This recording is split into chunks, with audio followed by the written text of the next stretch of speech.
morning, everyone. That's better now. Okay, so welcome to this panel that will be held in English. So I'm Catherine Frenzel, so part of Bpifrance of the international department, and I'm very happy to welcome, well, Pascal, that was already sitting there, together with Ursel and Pantelis. Maybe Ursel, if you want to introduce you very briefly. Hello, my name is Ursel VELVE, and I am CEO of Enterprise Estonia. So Estonia is in good collaboration with Bpifrance to redesign our new strategy. So we are in a new strategy process, and we are quite similar organization in Estonia as Bpifrance in France. Of course, Bpifrance is multiplied bigger than we are, but we have as well ambitious to grow. Thank you, Ursel. Pantelis. Hello, good morning. I'm a CEO from Hellenic Center of Defense Innovation. This new company is created in order to combine the operation needs of the armament with the ecosystem of startup, of universities and of companies, and trying to accelerate what they do in the ecosystem in order to cover the needs of the armament in Greece. Thank you. We are going to share views regarding the European defense cooperation. So again, yeah, cross section, I would say, between France, Estonia, and Greece. So maybe a first topic is around the identification of the needs and also the resources we have in Europe. So maybe Pantelis, what do you think we have so far? We are having a clear view of, in Europe, what are the needs in terms of, yeah, really the field needs, the operation needs, and the resources available. Do we know the needs, and do we have the resources?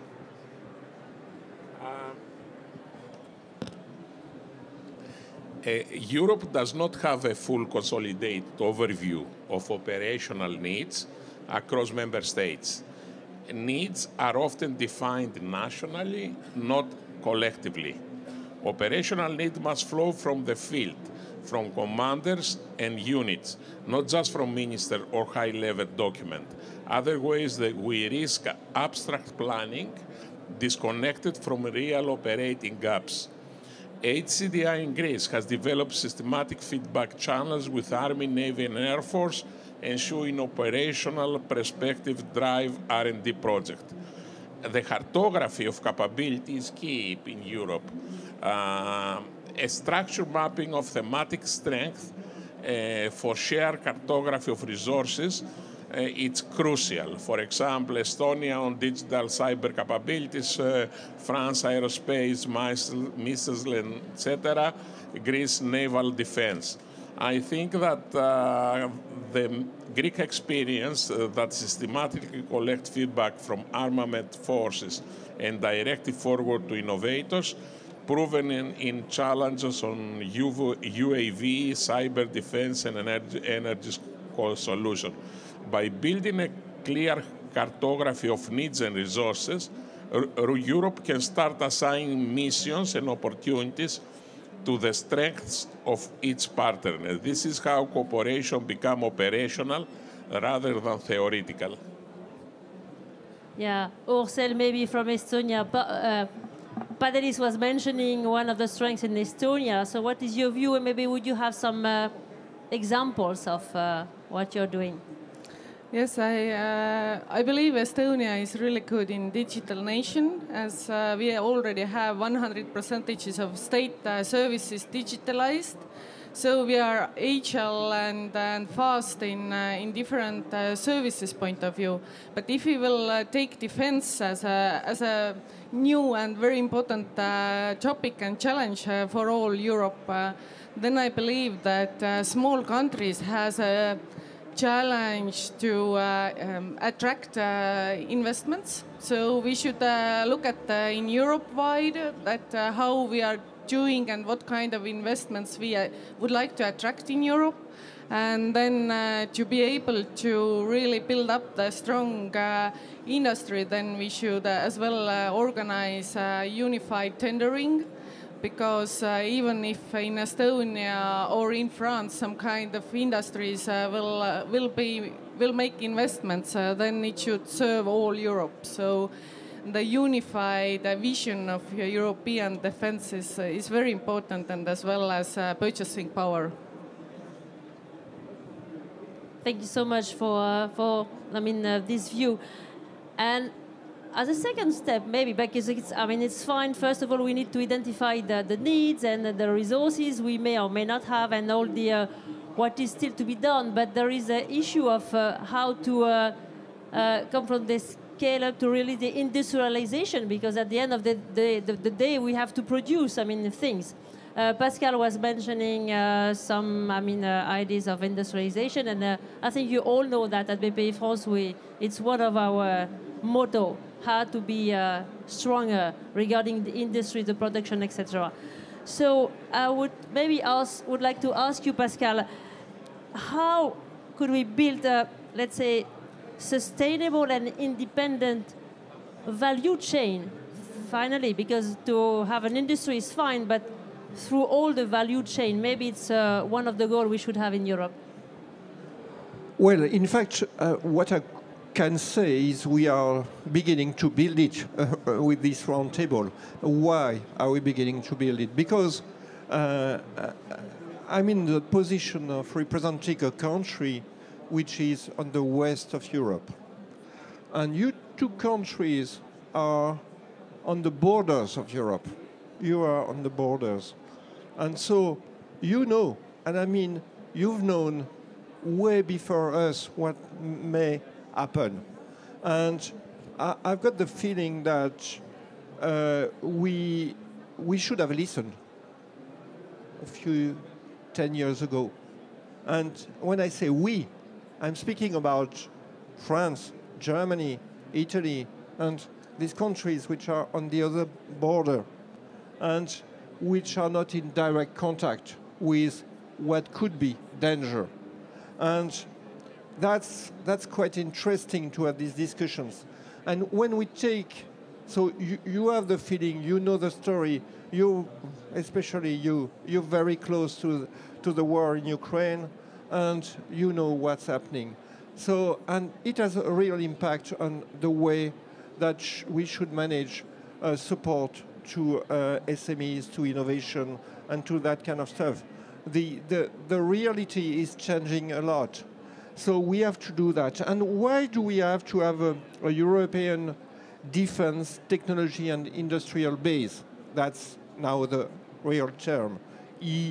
EDTIB, that's the way they say it.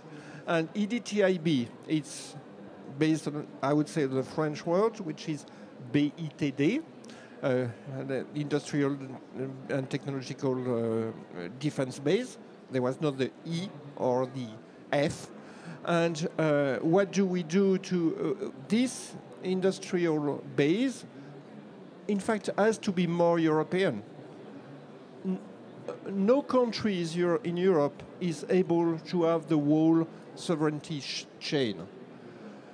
We now know that we have enemies, that we have been under aggression, that we are under pressure, and France may change. So it's not very easy to have the whole chain when a big part of the chain is outside Europe. Secondly, we know that technology is more and more important. And in technology, you have something which is called scale up. You are scaling up the companies. And no country in Europe will be able to scale up defense companies or partly defense companies alone.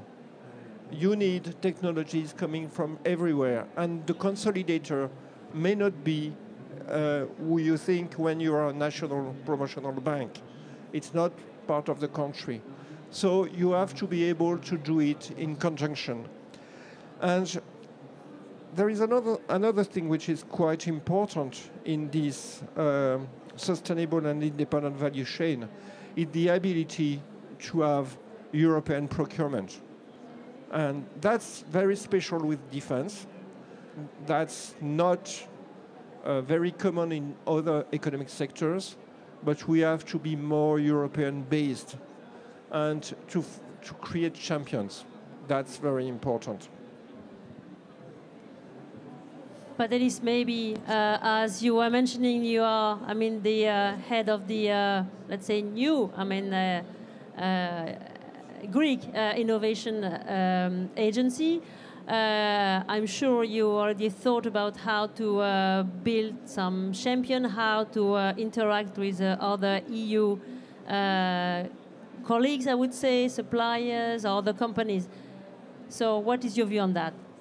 Yeah, I mean, as long as we develop a common operation needs and a common cartography to know what we have in one place and what we are missing in the other place, it will be extremely important to try to create local production. Because without local production in Europe, the problem will be that the friends today, maybe it will be enemies tomorrow. And it happens very often. So in that reason, the production in Europe, it's a necessity that without this production, we will not survive. At the same time now, we have to see the production not only in a way of the main companies and the big companies. We have to see the scale-up ecosystem, we have to see the R&D ecosystem, we have to see the startups. And we have to integrate this ecosystem into the main companies in order to deliver result. If we don't do that, it will be a big dismiss, and also we are not going to drive a cheaper and better product through this kind of integration.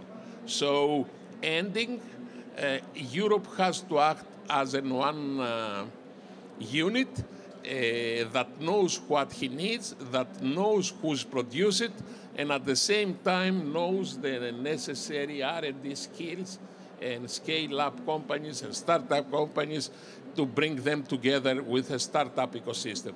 We did this in Greece, and the result we achieved in 1 year, it's extremely important for us, extremely important in order to cover the operation needs of our armaments. If I can add, then I really believe that it's important to have collaboration among the countries in Europe.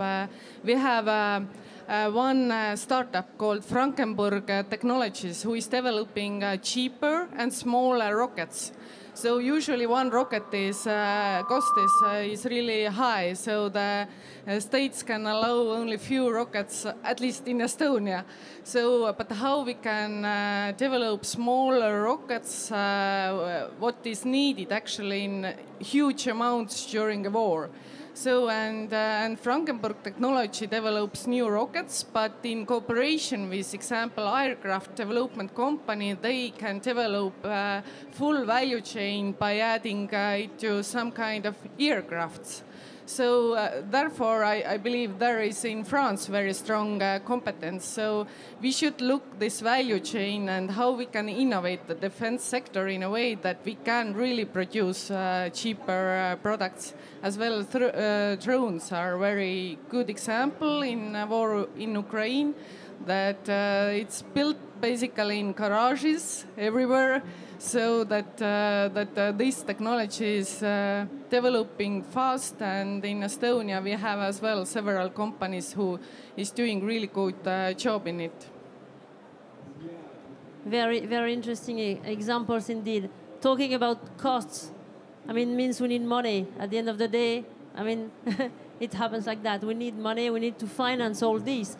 So even if, Pascal, you've already talked about that at the previous panel, maybe not everyone was sitting here. So maybe, Pascal, if you can remind us of the, let's say, EU, but also French financing tool. So how we can leverage money and how we can do with that, how we can cope with that. Well, first about EU, there has been a lot of evolution in EU economic strategy for a long time now. It began, I would say, with the Juncker plan, when it was decided that competitivity of firms, of startups, of SMEs, large groups in Europe is very important. That was the first time that there was this kind of industrial strategy. That was the first block. And then about defense innovation and defense sector, there has been this 2022 the strategic compass, which was very important because it said that we had to develop a sovereign activity and to be kind of independent in some sectors, and that included defense. And then you had the Draghi report with a full, huge chapter on different sovereign sectors like energy and defense. And that's changed a lot. And then now we have in the EU some multilateral and European defense programs, which is quite new. It began with the defense innovation program, and then now we have new stuff. We have the strategic innovation, industrial defense strategy for Europe, and we have the ReArm Europe plan for 2030, which is quite important because it's putting in commonly procurement. So that's on the level of Europe. On the level of Bpifrance, I just made on the former panel a presentation of what we do, but just to add something which is quite important, as a promotional bank like Bpifrance, we are not specialists. So we have to work. We knew from the beginning when we began working on defense industry, that was in 2016, 2017, that we had to work with the Ministry of Defense. That's clear. So we have a great partnership with the French Ministry of Defense to work on that sector. And we do it together. We do it in good faith. We do it in good exchange of information about what Pantelis said, including which competence are where and where can we find them in the different companies, the different firms. And that's something which is quite important. Yes, I really believe that Ministry of Economics, Ministry of Defense, Ministry of Foreign Affairs cooperation is really important in it. And we in Estonia have Ministry of Defense has some specific budget for testing new technologies in army. But what is important from a legislation point of view, this sector is actually really hardly legislated or regulated. And in Estonia, we have a very interesting program called Accelerate Estonia, where if you have some kind of new testing and it's actually illegal, then you will go to the ministry and said that I would like to test this technology. And you will have like 1 or 2 years testing program together with ministry regarding legislation. And then if it approves that we should rewrite laws, then after testing results, we will most probably do it. And it's not only with defense, but it's as well with healthcare, actually, because it's as well regulated highly. And then this testing, how new laws should be written is really good. Thank you very much, Ursel. Maybe Pantelis, you would like to add something regarding this topic? Yeah, I mean, let's take some good example. For example, in United States, they see that the ecosystem, the startup and the scale up, they are moving much faster than the traditional army organization. So they create the DIU, the Defense Innovation Unit, in order to gap the difference. For example, in Israel, they have more scale up and more unicorn that we have in Europe as a total. So that means that something we don't do the right way. We don't do it in a way that we create a result.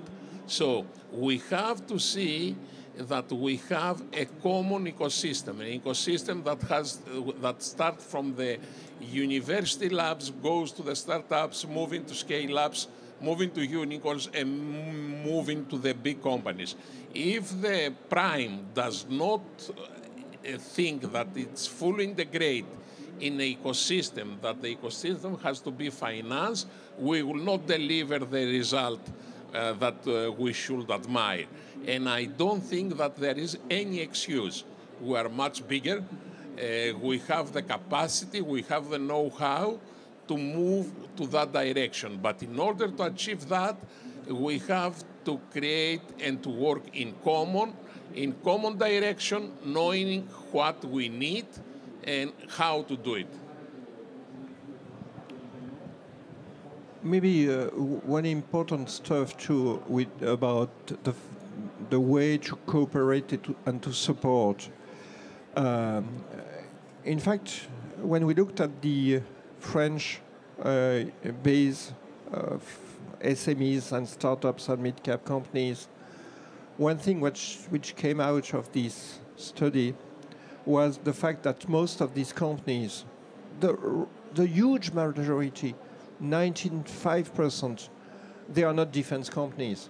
They are doing defense and other things which are maybe automotive. You are producing that very special piece of steel. It's defense and automotive. Most of these companies are not only defense, but in their defense role in the chain, they are sometimes very important. So that's something we have to keep in mind. The second thing we have to keep in mind to create this ecosystem of defense companies, which are not only defense, is that there is a movement right now, and we will produce a study about that in the coming weeks, on companies coming from other sectors trying to address, major companies or startups, trying to address the defense business, the defense sector. And they were not part of the defense at all.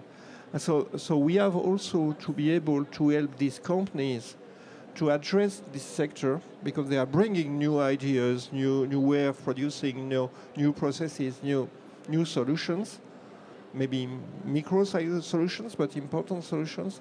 So you have both the story. So it's not like a complete sectors of companies which you can address and say these are the companies, and they are both civilian and defense, and some civilian companies are now trying to address the defense sector.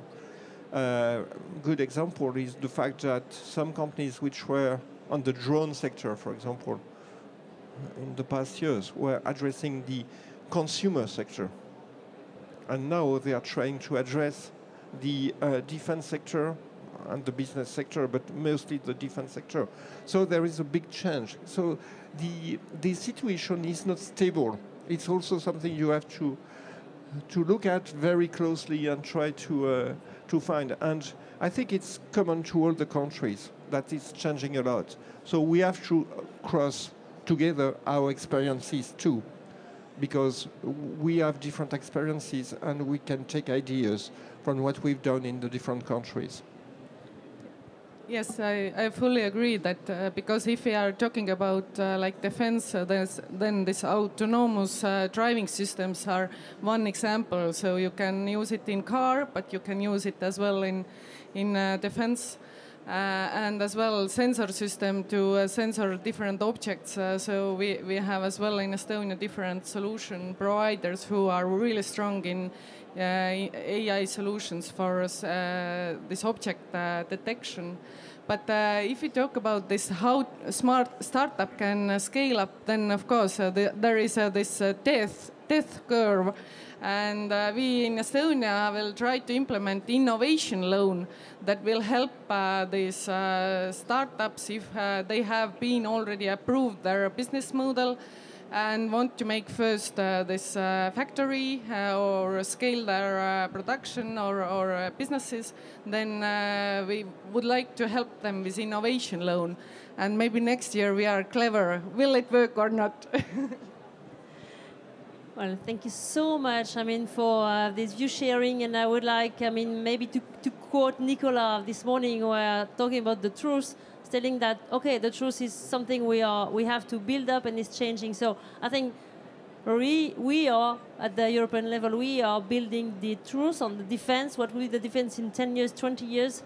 Very different from what we are from now, but it's in the hands of our entrepreneurs, the companies, innovation, and we are here to put money through that. But thank you very much for really, for you being here and share your views from Greece and Estonia. And as Pascal mentioned, you are very close to the reality and the truth of our European day-to-day life. Thank you so much.